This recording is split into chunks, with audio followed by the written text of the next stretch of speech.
I'd like to say, for accuracy's sake, that song was taped when we were 6-1. Respect my privacy. Still possible. It is. It's just, Rico. This is the question of the day for the people in short form. Is it?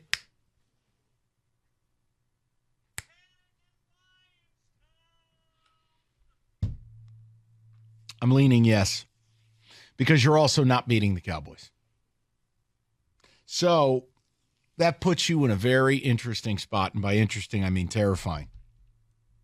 I mean, we've arrived at a must-win game. Rico, they should have lost 4 in a row. They are so fortunate they stole 2 of these games. Mm-hmm. And right now, Aleem McNeil, gone for the rest of the regular season. Maybe he's back in the finale.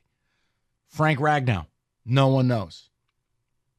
We're looking at something where James Houston maybe back for the last game. Right. We're looking at something, the quarterback play is getting worse. What do they do well? Penalties yesterday, turnovers again, Goff, Dan Campbell losing his mind, and we know the defense isn't good. Guys, what do we do well? All right, I've said it. We need to bring more pressure. We need to make up for the fact that we don't. And by the way, if you want to sit here and get all high and mighty because Hutchinson had back-to-back plays he made, you know what he had overall? A lousy game. I watched him jump off sides on 4th and 13. I watched him get his lunch pail taken by a backup running back. And most snaps, you didn't know he was there. 2 splash plays when you play 60 snaps. I'm sorry, guys. Can't do it. 4th and 13, you're the team leader. 4th and 13, you jump off sides, giving them that YOLO bomb. That's horrible. Horrible. So overall, what do you do well?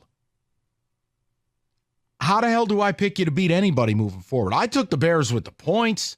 Never imagine you get your ass kicked. Never. Not like that. So that's where we're at today. And if you don't beat the Broncos, then what right do you have to beat anybody? Oh, well, Minnesota was ugly yesterday. What are you? If you go to Minnesota in a must-win spot with your quarterback playing lousy, turning it over, penalties. I was about to say, because as bad as Minnesota's offense is, their defense is pretty good. Right, and who's covering? Jefferson won't play this week against the Bengals, but he'll be back after that. Who's covering Addison? Mm-hmm. Who's covering Hawkinson? Who's covering Jefferson? I don't care who's playing quarterback. Who's covering these people? Heck, who's covering Osborne? Yeah, I'm with you. David, and then we'll get to the calls.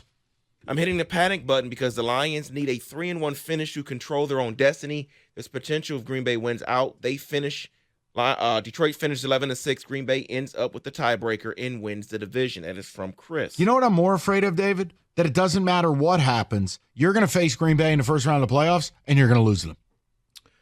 Right. The biggest question is, do you face them here or do you face them in Green Bay?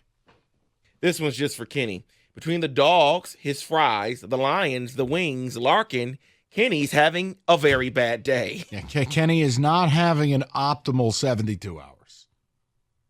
Lions defense now has given up 20-plus points in 10 of 13 games. That is not a playoff winning stat. It is if you have the offense playing the way it should be playing. I don't know how many times I got to say this. We all knew you weren't a complete product. If you were going to do this, the offense had to carry the torch. 9 turnovers in 5 games from a veteran quarterback. Don't dare pay this guy and jeopardize the future. Yeah, if you want to distill it down to a Jared Goff topic, here it is. He's got 5 games.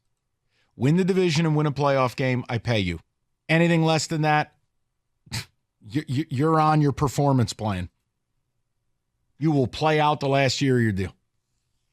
I'm not going to fight the Jim Costas of the world on that.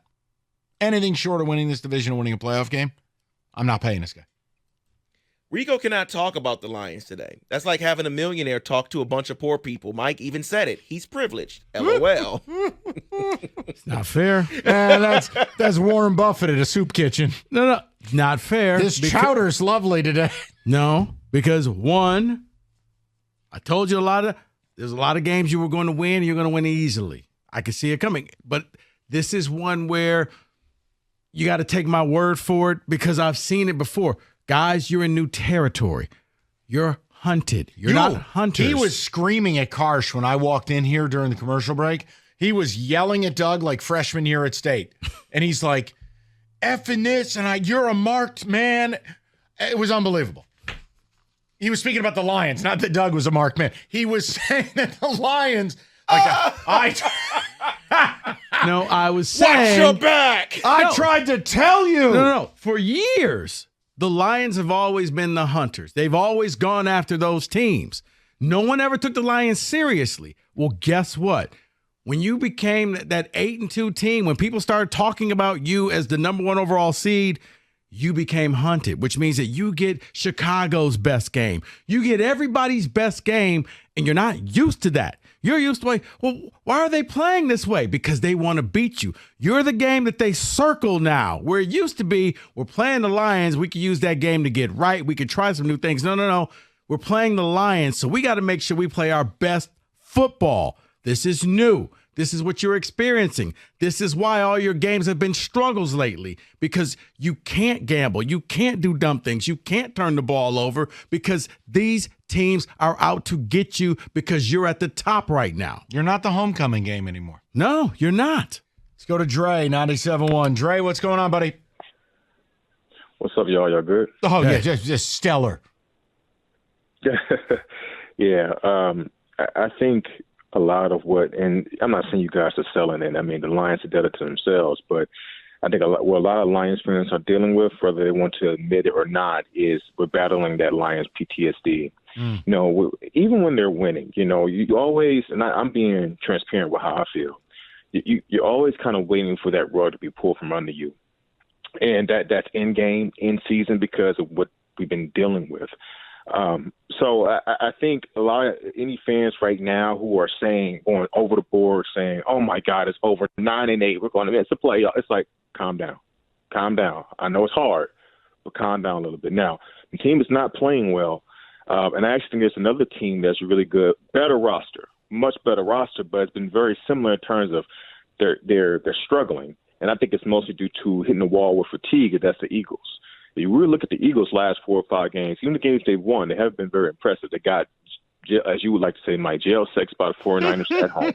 They just got the pants by the Cowboys, and that's a Super Bowl roster. So I think possibly what we're seeing, besides just injuries and regression due to those particular positions being affected by that, I think somehow this team has hit a wall, physical fatigue, and now it's starting to affect their mental, which is why you're seeing so many mental mistakes.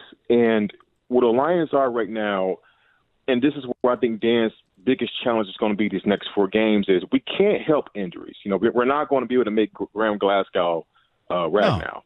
But we have to fix the mental mistakes. And that is something that can change week to week. You can't improve your talent week to week, but you can affect how clean you play. So that's why I'm not overly panicked, because I know that can change week to week. And I do see that Campbell's had a track record. I wish there'll be a longer winning streak after a loss, but typically his team does bounce back after a loss. So, and look, when it comes to the Vikings, no, the Lions haven't earned the benefit of the doubt to beat anybody, but I refuse. Besides some SOL type people throwing that out there, there's no way in hell you should lose to a Vikings team with no quarterback. I'm just keeping it real. Like, no, I'm sorry. I don't. Listen. I agree with you on surface, but Dre, the point I'm making is when you're doing nothing well, and as Rico has so eloquently stated, when you're just handing the football to the other team, Dre, you also don't have a right to expect to beat anyone. Oh, of course. Look, man. If it was an average backup, like their quarterback situation is so bad, it's not. If they had Teddy Bridgewater, who's an adequate. Right. Backup, all right. So then do this. That's what I'm saying. Just work with me on this thing. Fine. Let's say you get in. Who the hell are you beating? Are you beating the Pack in a 3-6 matchup in the playoffs? Right now, no. Now, you know what's interesting? This is why I was talking about the momentum and energy. You know, and I see the Packers have it and the Lions don't, but it was reverse this time last year. Is that I don't know if you see this too, Mike and Rico, but the eye test of this team right now, they're lacking juice. They seem tired. They look like they've seen a ghost. Yeah, they seem a little shell-shocked. Like they're just not their normal confident self that they seem at a certain point during the year. And I think they've hit a wall. Now, I don't know if they can get out the spiral. I don't know if you can rejuvenate your locker room once you kind of gotten tired out a little bit. But I do think that is the crux of their issue in terms of how these games are going. And I do believe that it's possible to – look, like I said, you can't fix the injuries, but can you get back to a point where you're just playing solid football not to beat yourself? And if you just do that, you'll be fine. Now, when it comes to Green Bay, I still think what we saw on Thanksgiving was the inverse of last year's last game when we went to Green Bay. You saw a Green Bay team that was embarrassed when we beat them early in Green Bay. Here's the thing, though. And they came in here. The big thing, and this is key, we're up against it. Green Bay just keeps getting better. They're getting better at the right time. Dallas is getting better at the right time. You and the Eagles are not. The Niners, it goes without saying.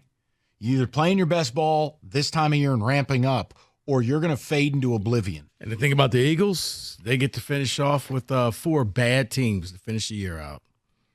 I think they even got your Giants in there. You know what? No. Because I'm saying your Giants are going to be going for a draft spot. So, oh, are they? Or is Johnny Chicken Cutlets going to screw us over more? Hey, enough. Just lose. Hey, lose. But I love him in those. Hey, Tommy Pizza Box. Enough. Those Jersey Giant commercials. Will you read something? Just read something.